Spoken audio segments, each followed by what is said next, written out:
time for Nightmare Story. Jeff, these are always fun to hear because I like the lesson. I want to learn from other people's It's lessons. almost October. It's almost Halloween. That's right. We need lots of nightmare stories. That's right.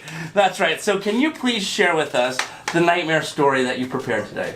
Yeah, this is a story about an investor client who's a flipper. So flipping homes is buying a house that's in not great condition, renovating it, getting some, forcing some appreciation, increasing its value, and selling it for a profit. It's a business model. And so a client of mine who's a very experienced flipper here in town. Awesome. And he had a project and renovated it, flipped it, and then listed on the market to sell retail. So I'm going to take this example in the story from both the investor standpoint and the retail buyer standpoint. So I think this is a great story to tell. Awesome. So he sells the house, and so it's listed on the market, and the buyer's agent submits an offer, like is standard. And so my client then agrees to the offer, likes the price, but adds an addendum saying that the house is being sold as is, that the owners never lived in it because it was a flip project, it wasn't the residence, and that seller's disclosures would not be provided. Okay. Now, if you're an investor, this is huge nugget number 1 or 2, whatever we're on. Yeah. And we're going to talk about why that was a mistake as an investor.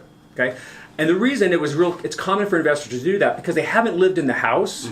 They don't feel comfortable filling out the seller's disclosures because they really can't answer those questions honestly, whether there's ever been a water main break or a flooding in the basement or if the roof's ever leaked, because they just weren't there long enough. Yeah. And so they like to write in this house is being sold as is, no seller's disclosures, kind of buyer beware thing.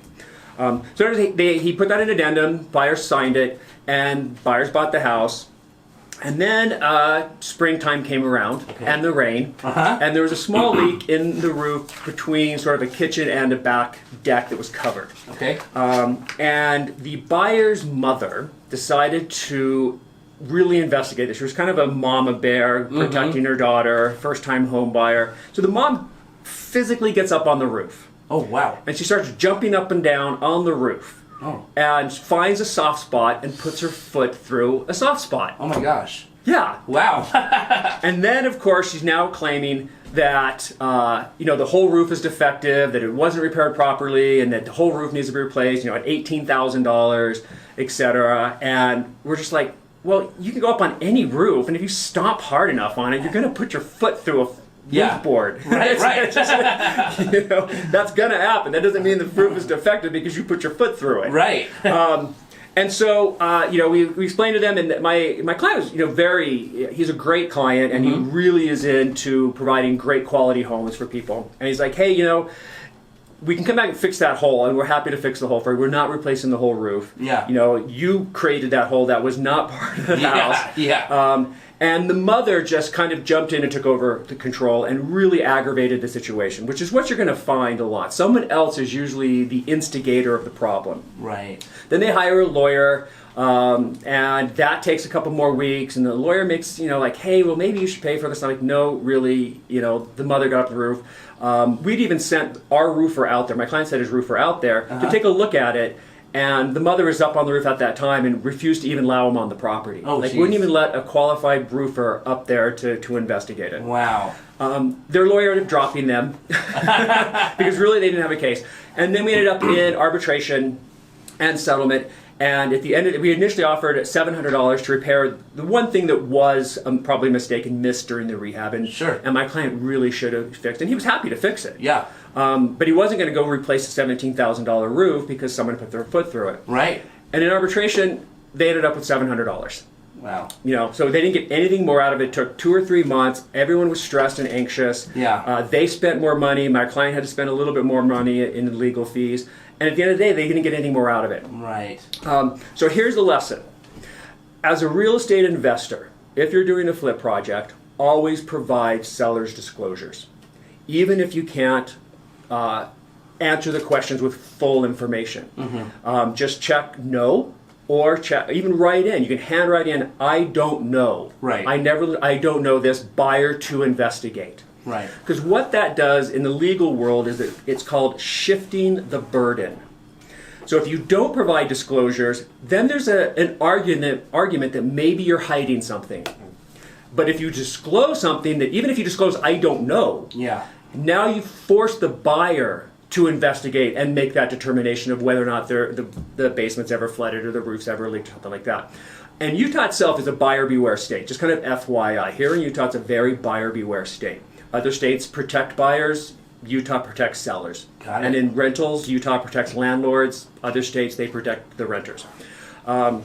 So provide seller disclosures. It'll go a long way in preventing lawsuits because it shifts the burden onto the buyer. And now if something does happen, then you've got a document saying, hey, I told you about it and it's not my fault. You had the obligation to find out if there were any problems. So always provide seller disclosures if you're selling a flip project. And then if someone, here's the second tip. Okay. If someone does come back after you sell the property and saying, hey, we found a leaky faucet or we found some cracked tile, these little things, and if you're a flipper, you're going to get this all the time. So the second buyers move into the house, they start finding all the itty little bitty problems, and they think that they were buying a brand new home and everything should be perfect. Right. Okay. So you have to make a decision. Are you willing to go back and do these little fixes or not? I'm totally fine with my clients, and I think most professional real estate investors will do this. Like if there's a leaky faucet or a broken tile or something they missed, they're happy to come back in and fix it. But if you do that, make sure you get a settlement agreement.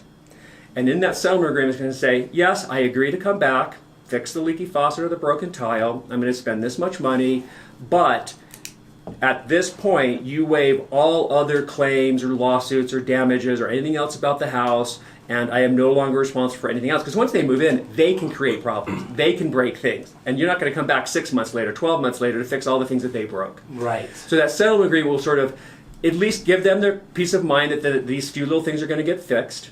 And then it protects the investor from having to worry about the buyer coming back over and over and over again. That is very, wow. That is fantastic stuff. Okay, so there are the two tips for the investor. Now, the tips for the buyers, retail buyers.